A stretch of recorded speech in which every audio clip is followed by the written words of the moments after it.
అందరికి మీరు ఎన్ని రీల్స్ స్క్రోల్ చేసిన తర్వాత ఈ రీల్ వచ్చింది నాకు తెలియదు.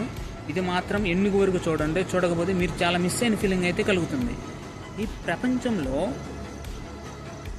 గెలిచిన వాడు చెప్తే మాటలు అందరు ఎగబడి వింటారు. అదే ఓడిపోయిన వాడు మాటలు చెప్తే ఎవరు వినరు. కానీ రాడ్ రియాలిటీ ఏంటో తెలుసా?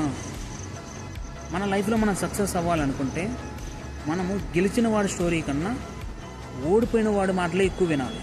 ఎందుకంటే గెలిచిన వాడు ఏ విధంగా గెలిచాడో చెప్తాడు, కానీ ఓడిపోయిన వాడు ఏ పొరపాట్లు చేసి ఓడిపోయాడో మనకు చెప్తాడు, ప్రాక్టికల్గా చెప్తాడు. ప్రాక్టికల్గా చెప్పడం వల్ల మన లైఫ్లో మనము అతను చేసిన మిస్టేక్స్ని రిపీట్ చేయకుండా సరిదిద్దుకొని మనం కానీ సక్సెస్ అవ్వడానికి చాలా ఉపయోగపడతాయి. గెలిచిన వాడి స్టోరీని ఇన్స్పిరేషన్గా తీసుకోవాలి, ఓడిపోయిన వారి స్టోరీని పొరపాట్లు సరిదిద్దుకోవడానికి యూజ్ అయ్యే విధంగా యూజ్ చేసుకోవాలి. ఇలా ఫాలో అయ్యి చూడండి, కంపల్సరీగా మీరు ఒకరోజు సక్సెస్ అవుతారు.